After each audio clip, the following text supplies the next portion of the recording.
Pilipinas, ang oras po 6:36. Eto na ang mag-partner na mas paliliwanagan tayo pagdating sa batas.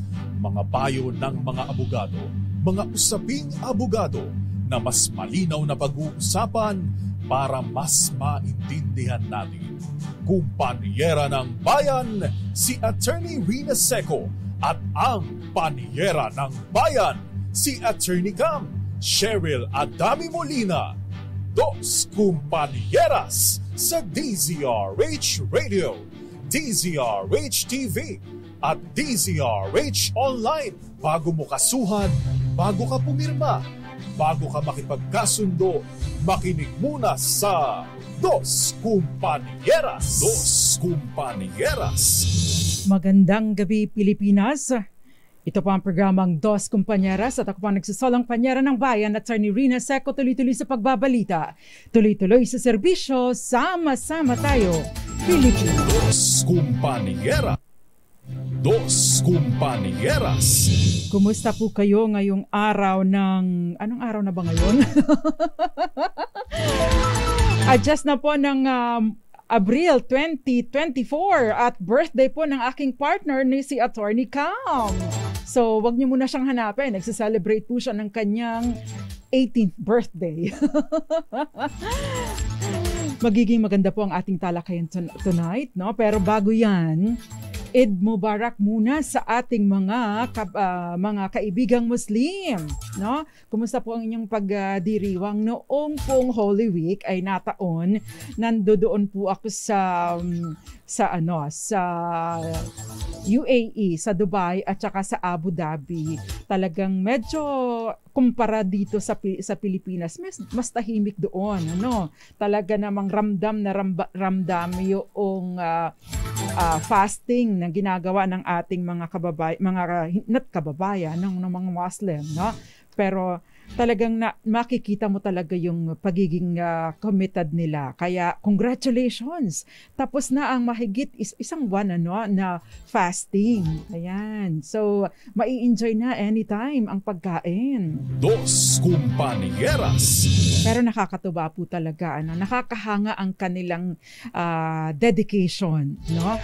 Ang kanilang sakripisyo during Ramadan pala, no? Kapag nag-aantay ng sunset para makakain uli. In fact, naka-join ako dun sa kanilang iftar, yung after, yung paglubog ng araw, yung meal after ng paglubog ng araw, and would you believe, libre. Dos Kumpanyeras. Anyway, samahan niyo po ako ngayong gabi, para sa isa namang meaningful na talakayan. Bagaman at ito, siguro marami sa ating mga kababayan, lalo na yung medyo kaedad ko or older pa sa akin, medyo mahihirapan po siguro tayong makarelate doon sa topic natin dahil tatalakayin po natin ang tungkol sa ghosting. Ito ba ay maaring maging basihan sa pagsasampa ng kaso sa korte? Dos Kumpanyeras. Yung mga Gen Z, marami ko po kasi silang mga terminolohiya na para sa ating mga, mga tawag sa atin, mga boomers. Ating mga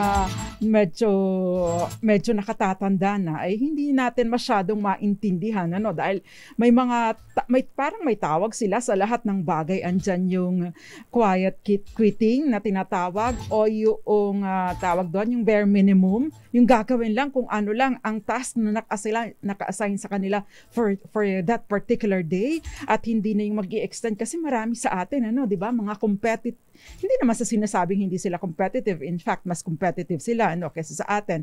Pero tayo, nung mga kabataan natin, di ba talagang pakitang gilas. Ngayon, hindi na. Kapag medyo nagsasawa na or napapagod na, parang,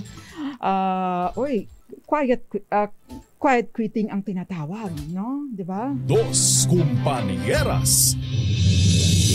I think it's because alam nila kung anong gusto talaga nila sa buhay, di ba? Marami sa kanila, hindi naman lahat siguro, no? But anyway, no, tatalakayin po natin yung legal na aspeto ng ghosting. At meron din po tayong malakas promo tonight kung saan isa po ang mananalo ng 500 pesos sa isa sa mga nanunood o nakikinig sa atin tonight. No? Unang-unang tanong, ano nga ba ang ghosting? Dos Compañeras. Ang ghosting daw po, ayon sa aking pagbabasa, sa aking pananaliksik at pagtanong na din, ang ghosting daw po ay yung biglaan na lamang mawawala ang komunikasyon or parang dinedba ka na totally, no? Parang bigla na lang naglahong parang bula na wala kang alam na explanation o pwedeng walang dahilan. Dos Compañeras. At usually nangyayari ito sa dating relationship, no? In which yung isa po ay kumbaga ay involved romantically o kaya naman ay involved romantically over time or doon sa medyo kahit bago-bago pa lang. In fact, sabi nga nung isang napanood ko na nag-i-explain to kung sa karanasan niya sa ghosting. Isang buwan na po kaming nagchat-chat Tapos bigla na lang po siyang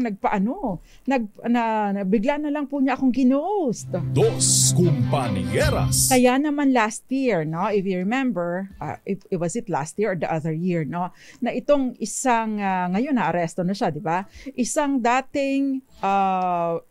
dating kinatawan dyan sa Negros ay nag-file ng isang bill na gustong parusahan o gawing krimen yung tinatawag na ghosting dahil ito daw po ay emotional cruelty and therefore dapat maparusahan bilang emotional offense. Ayan, dahil ito daw po, no, yun pong nakararanas nito. It is a form of social rejection na nakaka-trigger daw ng mga neurological pathways as experiencing physical pain. Parang matindi raw po ang epekto nito and therefore maari daw po itong maka-apekto sa productivity ng tao. Dos Compañeras. Although doon po sa kanyang bill na isinampa na i-final sa Congress, nakalagay doon community service lamang daw po ang maaring iparusa dito. Although later on kung sakasakali pong maisabatas ito, which I doubt, no, ay maari sigurong pag-ugatan ng pagsasampa ng daños perwisyo or damages. But, no, sabi nga ng mga nag-react dun sa kasi naisulat po ito sa mga international dun sa mga ibang newspapers o mga lathalaan, di ba? Ang galing kong magtagalog. Lathalaan sa ibang bansa, sabi niya mukhang malabo naman itong mangyari. Dos Compañeras. Pero kung halimbawa ay ikaw ay ginost, kailan nga ba maaring pag-ugatan ng kaso ang ghosting? Ayan. So pupunta po tayo sa legal na aspeto ng ghosting. Kasi sa family code po, may tinatawag pong abandonment. Siyempre, pag ginost ka, di ba, hindi na lang basta nagparamdam, no? Parang tinalo pa ng babae or multo sa Balete Drive. Dahil doon, sabi nga nila, nagpaparamdam mga multo. Pero ito, mas matindi pa sa multo. Ginost ka, hindi na nagparamdam sa'yo. Naglahong parang bula na lamang, no? Sa mag-asawa po, kapag kasal, no, ang dalawang tao at ginost ng isa, o let's say si Mrs., si Mr., o si Mr., si Mrs., maari po itong matawag na abandonment na kung umabot na po ng 1 taon ang abandonment, no, ay sinasabi po sa Article 55 ng Family Code na ito ay maituturing ng isang ground o basihan para sa legal separation. Dos Compañeras. Kapag po sinabing legal separation, ito po ay yung separation from bed and board, ibig sabihin, no, ito po ay nananatiling kasal ang mag-asawa pero allowed na sila na hindi magsama sa iisang bubong. Take note, obligasyon po ng bawat mag-asawa na magsama sa iisang bubong. Dos Compañeras. At syempre, kung ang ghosting, pag-abandon, ay may kasama pang sexual infidelity, sabi po doon sa People versus Incelan, isang 2013 case, ay maari po itong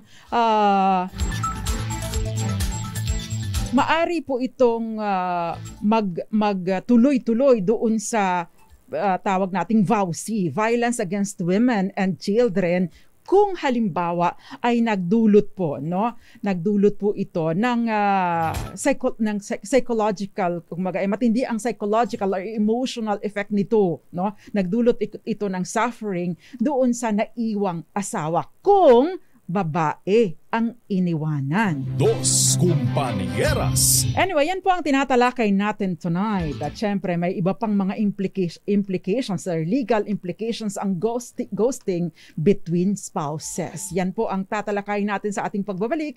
Pero bago yan, bago po tayo mag-pause for commercial, magpupugay po muna sa mga nanonood sa atin sa iba't ibang panig ng mundo. Syempre, ang ating online PI, hopefully magaling ka na totally, Miss Gael Enriquez. At syempre si birthday boy Kenneth Arevalo na magsa-celebrate tomorrow. Gayon din si Attorney Cam, baka hindi pa nagpaparamdam. Hindi naman po tayo ginost ni Attorney Cam. She is on maternity leave, so babalik po siya sa Mayo. Ayan. Anyway, magandang gabi po muna Gael Enriquez, Marcelo M.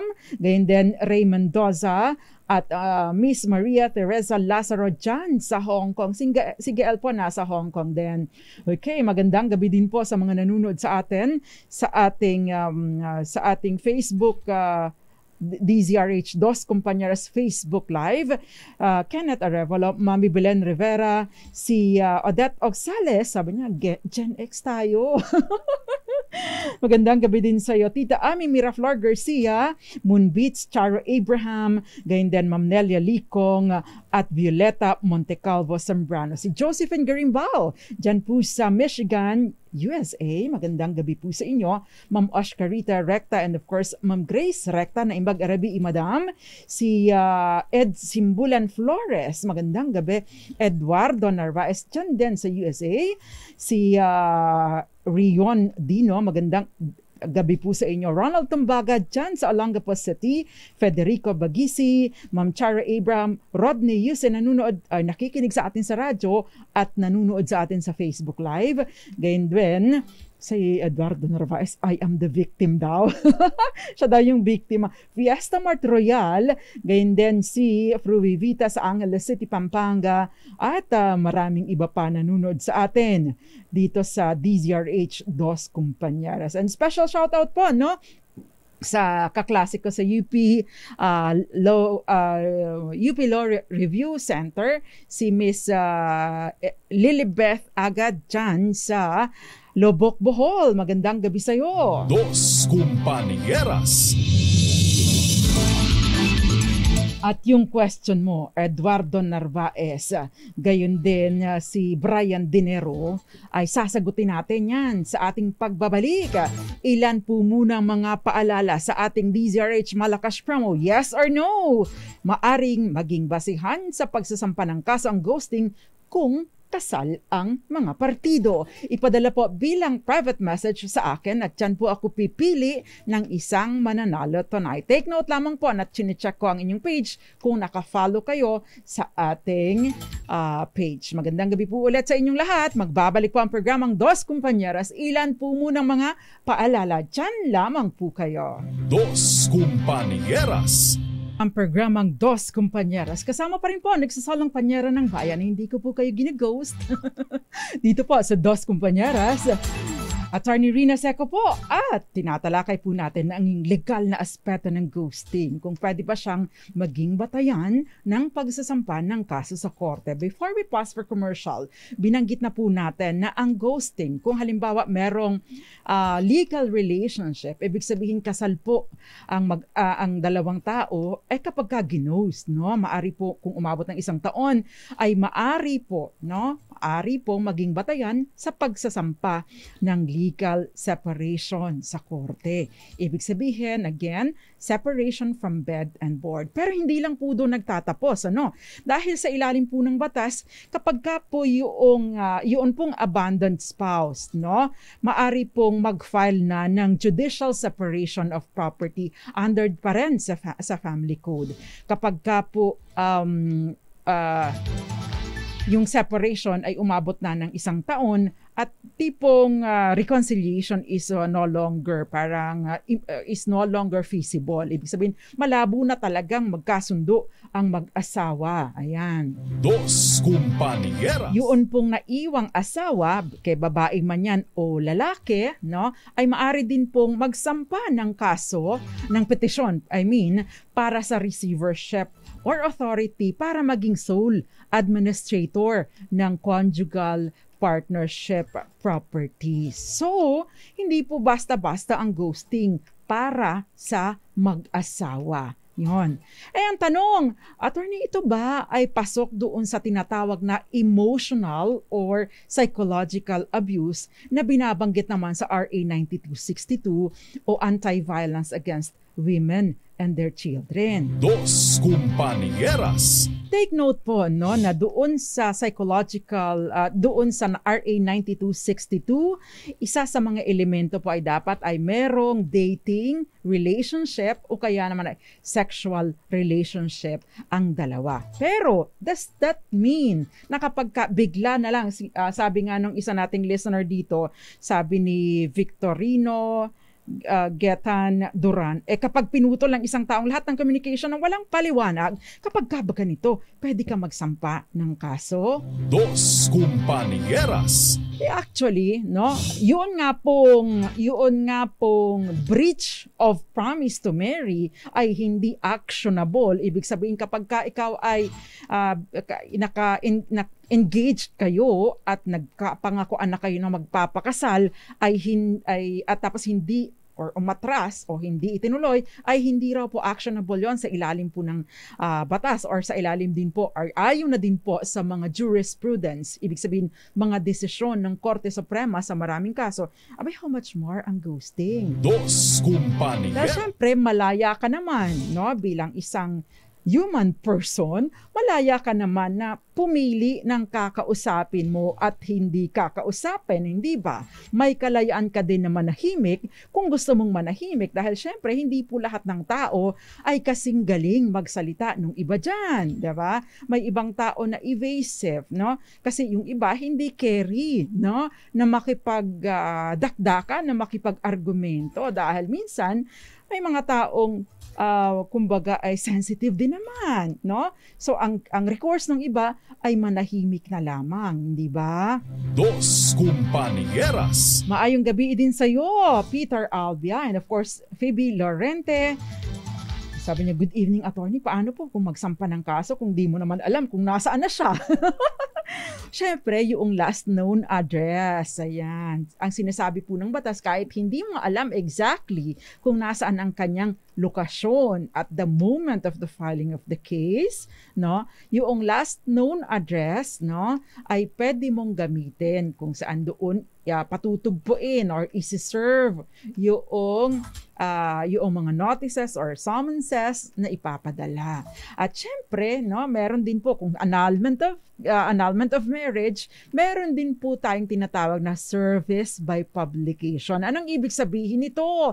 Ibig pong sabihin, kung hindi mo alam yung kanyang address at nagpapaserve ka na doon pero bumabalik, kagaya ng nung ilang kasong nahawakan ko po, bumabalik at bumabalik sa akin. Sabi noong courier, hindi daw malocate. Hindi na daw malocate. Yung pala ay nag-iba na po ng lugar, Hindi na talaga mahanap. Ay, ghost na talaga ang dating, pwede po yung ipapapublish mo sa newspaper of general circulation for 3 consecutive weeks. Yun po ang service by publication. Dos Compañeras.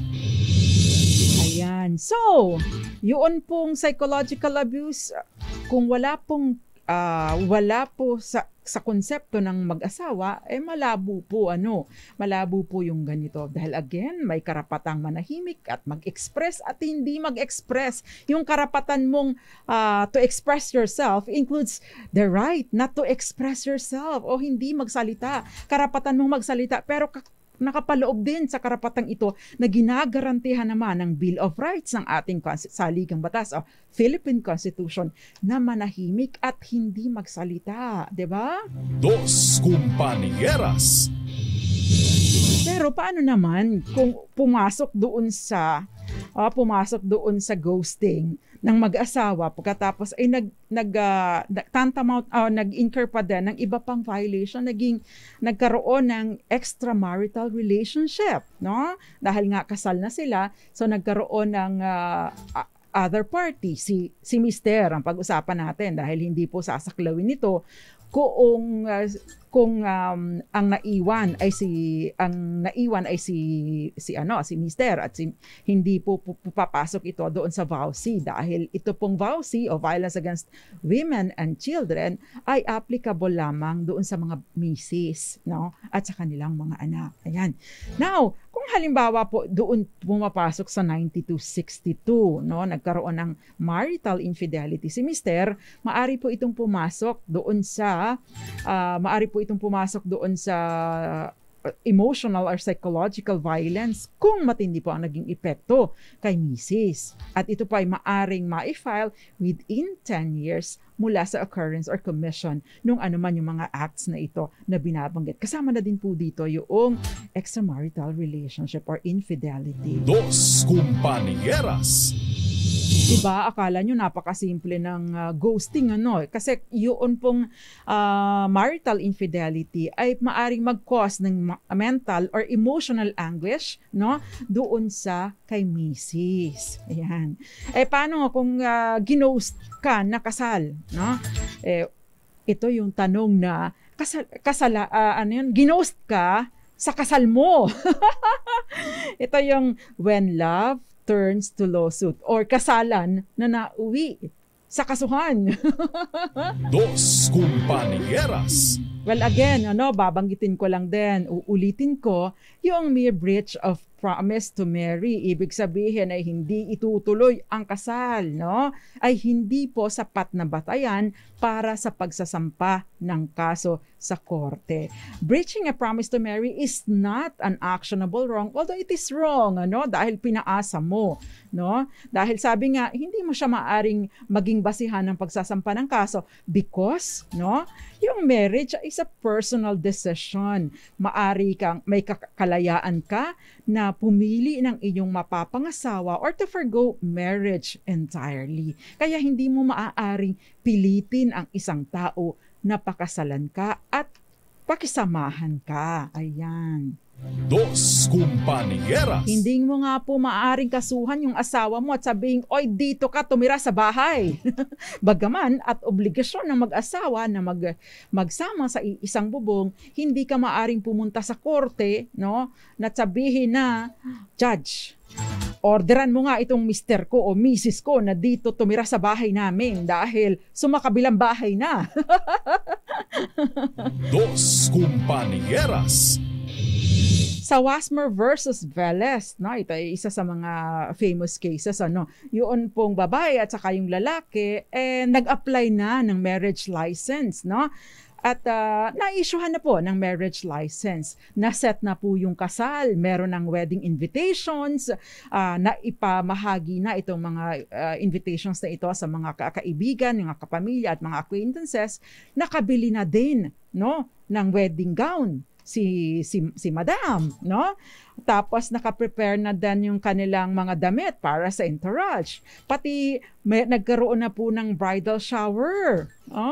And 2 days before the wedding, yung groom-to-be sent a message na sabi niyang ganun, i-postpone muna natin ang kasal. Pero sabi niya, itutuloy pa din natin ito, pero hindi na nagparamdam yung lalaki. Dos Compañeras. Sabi po ng korte, although generally, yung breach of promise to marry ay hindi naman actionable, pero dahil ito, yung hindi ito maaring gamitin, na abuse na lisensya naman, para iabuso mo yung nakasaad sa batas na ito. Dahil, yung to formally set a wedding, gumastos na ng todo-todo, pagkatapos bigla mong ika-cancel o hindi sisiputin, manggo-ghost ka, ito naman ay contrary to good customs. And therefore, bagaman at hindi actionable yung breach of promise to marry, di ba may nakalagay doon na yung pwedeng magbigay ng exemplary exemplary damages kung yung isang tao ay acted in wanton, fraudulent, reckless, and oppressive manner. Oh, di ba? Dos Compañeras.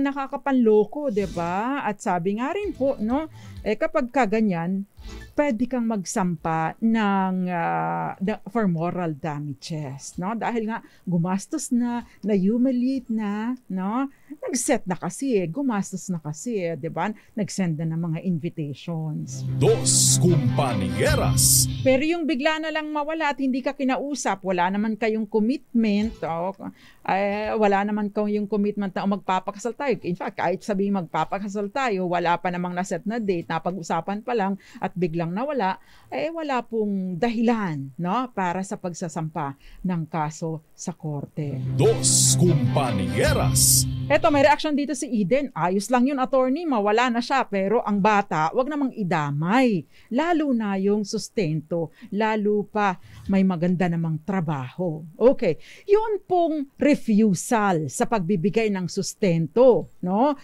Kung meron namang kakayanan, no, na magsustento, talaga lang nire-refuse, ang sabi po yung denial ng financial support by a man to a child, no, or even the partner to the wife, no, maari pong pag-ugatan, no, maari pong maging basehan ng pagsasampa ng kaso for VAUSI, Violence Against Women and Children. Maari po ito maging form of economic abuse na tinatawag. Dos Compañeras. Siyempre, kapag economic abuse, meron po itong kulong. Dos Compañeras. Okay, may question dito. Sabi ni Ma'am Maria Teresa Lazaro, paano kung ang taong pinakasalan mo ay hindi rehistradong pangalan ang ginamit niya sa pagpapakasal sa iyo, pero nagamit niya po ang pangalan niya sa school mula elementary hanggang ngayon? So ano pong ibig niyo sabihin? It doesn't affect the validity of your marriage. Ano? Yun pong basta yung taong pinakasalan mo ay yun ang nakilala mo na yun siya. It doesn't matter kung may mali ang pangalan niya, kung iba ang pangalan niyang ginamit, for as long as ikinasal kayo, no? Maari pong magkaroon ng fraud, pero hindi ito yung fraud na magiging batayan para sa annulment of marriage. Ibig lang sabihin naman luloko po siya. Dos Compañeras. Ang tanong ni Eduardo Narvaez, paano naman kung ikaw ang victim or kung ang lalaki ang naging biktima? Kapag ka po lalaki ang biktima, ay hindi po ito pasok doon sa VAUSI. Because again, ang adhikain po, ang rason, ang purpose of RA 9262 ay pangalagaan ang kababaihan. Ngayon, kung ikaw po ay naargabyado, maari po kayong dumulog sa korte gamit naman yung mga probisyon, kung ano man ang applicable na krimen sa ilalim po ng revised Penal Code. Dos Compañeras. Magandang gabi sa iyo, Rasek. Siguro, no? Cesar ito. Stalin. At magandang gabi sa iyo, nanonood sa atin sa Cavite. Magandang gabi din sa iyo, Andy Marquez, Ngoyong Montes, Glenda Fermano, nanonood sa atin sa GMA Cavite. Si Eds Maglakas dyan naman sa Cavite pa din. Naimbag Arabi, Eva Duques, Norvi, Maamo, sabi niya, attorney, yung case na DNA bumalik. Di na bumalik. Si Habi, nawala na daw siya sa barko. Pwede po yung ipa-declare ninyo na presumptively dead, no? At gano'n pati yung mga properties ninyo, di pwede na pong maayos yung mga properties ninyo. Dos Compañeras. In fact, pag nagkaroon po ng declaration of presumptively dead, ay maaari na po kayong mag-asawa muli. Ayan. Norvi, maano mo? Magandang gabi sa iyo, Pancho, sa Bordo Junior. Gayon din si Federico Bagisi at maraming iba pa. So pwede pa rin po kayo magpadala ng inyong mga questions at syempre yung mga nagtatanong kung ano yung ating DZRH Malakas promo ay pwede po ninyong pwede po ninyong sagutin, no, sa ating bilang private message. Magandang gabi sa iyo, Jinky Porle Andrade, ganyan din Leo Havares sa Puerto Princesa City, Palawan, Marvin Hamak Salvidos, Jason Valencia, Victorino Duran, sabi niya, ito pala yung nag-contribute sa atin kung ano yung ghosting. So, Raida Falorina, nanonood sa atin sa Pampanga. Ganyan din si Modesta Pantaleon, magandang gabi at yung pinaparating po ninyo, paparating po namin sa aming engineering department. Jerry Sumagaysay, always nanonood sa atin. Ganyan din si Rodel Anasio at Victorino Duran. Magandang gabi. Ganyan din yung mga iba pang nanonood sa atin sa iba't ibang panig ng mundo. Benjamin Cuaderno, magandang gabi sa iyo. Dos Compañeras. Our World, magandang gabi. O, lagyan nyo naman ang pangalan niyo. Okay. Meron pang mga next questions. Paano kung samanahan ka ginost ng mga kamag-anak mo? Ito, interesting, di ba? Dos Compañeras. Kung ikaw ang ginost ng mga kamag-anak mo, hindi ka sinali sa manahan o partihan, abay ikaw, no? Pwede kang mag-demand ng settlement of estate. At the same time, isama mo na din ang partition. Unang-una, kung wala pa kayong usapan, demand muna, no? Kausapin mo muna yung mga kakapwa mo tagapagmana, saka ka na magsampa ng kaso sa korte, dahil kapag ka ikaw ay nagsampa ng kaso kaagad, baka po marami pang makihati sa iyo, dahil ang abogado syempre makikihati doon sa magbabayad ka ng abogado, kabawasan pa yon doon sa magiging share mo. But no, kapag ka po hindi nakuha sa maboteng usapan, sabi nga, that's the time na you go to court. So, ihihilingin mo sa korte, no? Isasampa mo sa korte yung kaso para sa settlement of estate, idamay mo na din ang partition para hindi na dagdag gastos o isahan na lang ang pagsasampa ng kaso. Dos Compañeras. Masantos, Masantos Tan Maabig Yalabi Kabalayan, magandang gabi sa iyo. Jason Abolencia, Daniel Katubay, at of course, magandang salamat po sa mga nag-a-assist sa atin, ating mga suking tigpaminaw, sabi nga ng mga Bisaya, no? Ng ating mga Bisaya, suking tigpaminaw, mga sugid na tagapakinig. Thank you very much. Okay. Dos Compañeras. Kung kayo po, no, by the way, take note, kung kayo po ay non-marital child, o ibig sabihin, anak sa labas or illegitimate child, na may karapatan pa rin po kayo magmana, ha? At hindi lang doon sa magulang o sa tatay ninyo o sa nanay ninyo. Karapatan din po ninyong magmana doon sa mga magulang, no? Sa mga lolo at lola ninyo. Kasi in the past, no, ito pong mga illegitimate children or non-marital children ay hindi maaring magmana sa mga lolo at lola. Meron yung tinatawag na Iron Curtain Rule.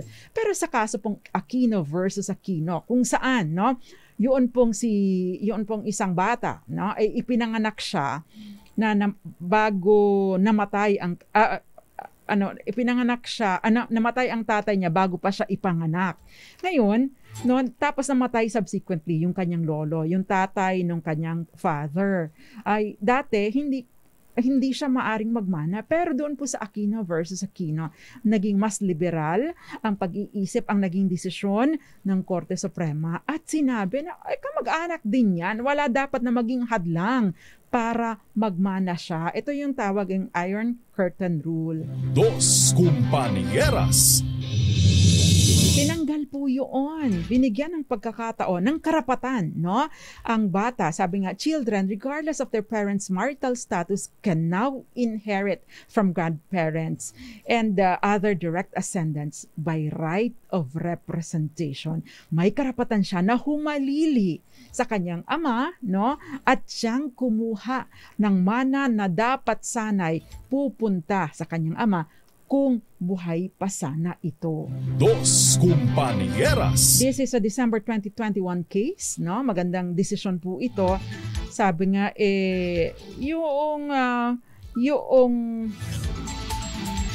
yung batas, tinitingnan yung best interest of the child, no? Yung kapakanan ng isang bata. Kaya dapat lang na magmanas siya. Hindi naman niya kasalanan, hindi man naman niya pinili na maging isang illegitimate, di ba? Sila naman ay mga blood relatives pa din. Kaya walang rason para pagkaitan ang isang non-marital child o illegitimate child. Dos Compañeras. Renz Revilla, magandang gabi sa iyo at maraming iba pa nanonood po sa atin. Okay, si Maria Teresa Lazaro, masasabi po bang pang-ghost yun? Dahil gumamit siya ng name na wala namang ganong nakarehistro sa tao sa NSO. Actually, yung konsepto ng ghost, di ba, ay yung mawawala. Ito naman, nag-appear siya. So, baliktad. Nag-appear siya. Iba nga lang ang ginamit niyang pangalan. Pero sabi po ninyo, no, na ginamit naman niya itong record na ito. O ibig sabihin niya, yun ang ginamit niyang pangalan sa school. So, hindi naman siya totally panluloko because the same identity pa rin. It's just, may mga pagkakataon po kasi kagaya ng kakilala ko, ang pangalan niya talaga ay Carmencita, pero ang ginagamit niya ay Carmela at kilala namin siya bilang Carmela.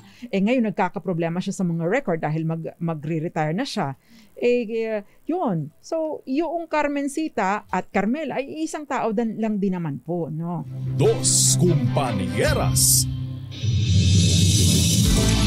Okay, yun pong sabi niya, alisin na daw yung mask ko. Pasensya na po kayo, medyo mahina po ang resistensya namin. Ako po ay hikain, kundali akong mahawaan, no? Ito pong booth namin ay 24/7, may nagsasalita na nakamask. So yung hangin po dito, yun pa rin ang nilalanghap ko. So either kung may sakit po ako, mahawa ko sila or mahawaan nila ako. Anyway, ang importante naman po ay hindi yung itsura ko. Ang importante dito, tama ang sinasabi ko sa inyo. Again, sa pagdidiscuss po ng batas, hindi mahalaga na maganda ang mukha o pangit ang mukha ng nagdidiscuss. Ang dapat lang, tama ang binabanggit at pinapaliwanag sa inyo. Dos Compañeras. Okay, bahagi na rin po ng pangangalaga ko sa aking sarili because imagine kung lagi po ako magkakasakit tapos wala po si Attorney Cam, ay mahirap pong humanap ng hahalili sa akin. Okay, ang question ni Raul, paano kung ginost ka nang nangutang sa'yo? Ito na, ang mahiwagang tanong. Paano kung kinost ka nang nangutang sa'yo? Paano mo hahabulin? Sabi niya, eto si Raul, babasahin ko po as is. Paano kung ginost ka nang nangutang sa'yo? Paano mo hahabulin? Yun na lang ang habulin. Kesa yung nagpaasa, wala ka namang mapapala. Alangan namang pilitin mo siya, di ba? Baka makasuhan ka pa. Ano pong tawag doon sa pamimilit, Attorney? Dos Compañeras. Coercion. May tinatawag po tayong grave coercion o simple coercion.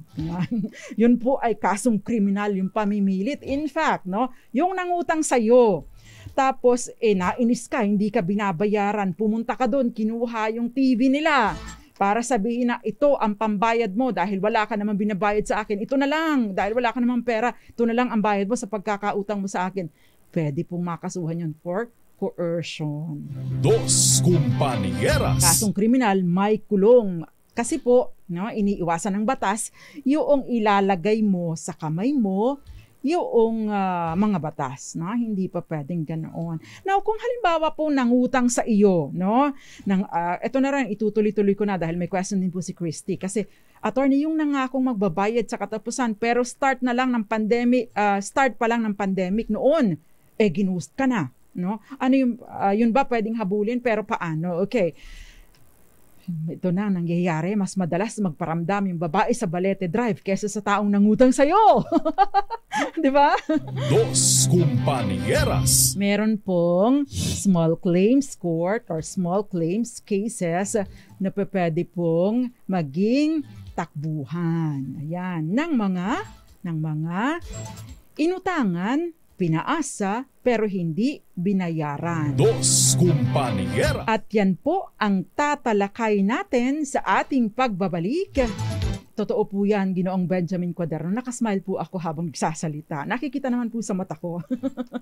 Anyway, meron po tayong DZRH Malakas promo question tonight. Again, yes or no, maaring maging basihan sa pagsasampa ng kaso ang ghosting kung kasal ang mga partido. Ay padala po sa akin bilang private message. Yan ang pipili po ako ng isang mananalo tonight. Diyan lamang po kayo. Dos Compañeras. No, ganun kayo ka-interesado sa ghosting. Anyway, ito pong question ni Christy, ganyan din yung isa pa nating nagtatanong, si Raul, no, patungkol doon naman sa utang. Kapag ka po 1 million or less, no, ang pautang ninyo or sisingilin ninyo, una, pupunta kayo sa barangay. Pangalawa, kapag ka nakakuha na kayo ng desisyon, ng tawag doon, Certificate of File Action, you can go to court. MTC lang po ito, no? Yung pinakamababang korte. Doon po kayo magsasampa ng kaso, yung tinatawag na small claims case, no? Yun po, hindi na ninyo kailangan ng abogado. Mas mabilis din ang magiging proseso, at yun ay may i-fill out po kayong form, at doon po kailangan lang ninyo mag-execute ng affidavit, kailangan din ninyo ng mga patunay. In fact, no, kahit pa po hindi written ang inyong agreement, ang inyong loan agreement, basta meron po kayong katibayan na nagpautang nga kayo, pwede po ninyo itong gamitin, mababa lang din po ang babayaran ninyo sa korte. And syempre, since ito po ay hindi kailangan ng abogado, ay mas mabilis po at the same time mas mura dahil hindi pa kayo magbabayad ng attorney's fees. Dos Compañeras. May question po dito si Kat. Kat, sabi niya, pag ginost ka ng nakabuntis sa'yo, di kayo kasal. Sa una, nagsusustento, pero yung tumagal, hindi na nagpaparamdam. Ayan, isa pa rin po yan. Pwede po kayo mag-file ng kaso sa korte para sa sustento or support. Now, the first thing you should do, ay mag-file po kayo, magpadala po kayo ng demand letter, no? Detailing kung ano yung mga pinagkakagastusan ninyo, and therefore sasabihin nyo, hati tayo dyan, o pwedeng mas malaki sa'yo dahil ako naman nag-aalaga sa bata, no? Importante lang po na meron kayong demand. Now, kung po halimbawa ay takot kayo na, ay, attorney, mahal kasing magpapadala ng demand letter, hindi po kailangan manggaling sa abogado, no? Importante lamang ay nagpadala po kayo ng demand for support. Dahil, no, kapag po nagpadala kayo ng demand for support, later on, yun pong pagkakautang niya, no, sa dapat sana sustento, mula sa time of demand, pwede po ninyong singilin pa yon sa kanila. Pero kung hindi kayo nagpadala ng demand, kung kailan lang po nag-umpisa kayong mag-demand, yun lamang po ang sasaklawin ng ito tinatawag na support in arrears. Dos Compañeras. Nakakatuwa naman, sabi ni Mundo Makyu, sabi niya ganon, kahit boses lang, ramdam para sa akin, ganyan din na parang manggo-ghost. Loko kayo ha. Victorino Getan Duran, sabi niya, mabuhay ka. Magandang gabi din sa iyo, Ivy Gutierrez sa Pangasinan, sabi niya, kabugtaw, nagising ako with your laugh, attorney. Kahit tulog, kasi maaga na lumamig ng paligid. Ay, magandang gabi sa iyo. Jigs Azada, magandang gabi at shout out sa Azada family at lahat po ng mga nanonood sa atin sa iba't ibang panig ng mundo. Good morning, good afternoon, good evening, and good night. Nikasha Reyes, pakialis na, okay, saka na lang. Itong si Benjamin Cuaderno, it's like a movie, Kramer versus Kramer. Yung Aquino versus Aquino. Actually, yung Kramer versus Kramer, si Dustin Hoffman, if I remember it right, tsaka si Meryl Streep. Ito naman ay tungkol doon sa divorce, tsaka sa custody ng bata, no? Tsaka yung balancing life and work, tinatawag na work-life balance, no? Pero thank you very much for mentioning that, no? Maganda po yung movie na yon. Dos Compañeras. Herminia Albuna, at syempre magandang gabi din sa iyo. Topex Hamulin, Insan, magandang gabi sa iyo. Attorney, ask ko lang po, halimbawa may ampun ako, may anak rin sa iba, hindi kami kasal. Paano ba ang hatian sa mana? Okay, hindi kayo kasal, tapos may ampun ikaw. Well, wala kang mamanahin kung kayo ay hindi kasal. Yung ampon, kaninong ampon siya? Sa'yo o doon sa partner mo? So wala rin po siyang mamanahin. Yung ampon mo, kung legal ang inyong pag-aampon, ay magmamana po siya natural mula sa inyo, sa nag-ampon sa kanya. At syempre, doon sa mga magulang ninyo. Dos Compañeras. Attorney, talking of vowsy, ay parang kapareho ng question ni oo na, Kenneth Arevalo, mabilis na nga ang oras.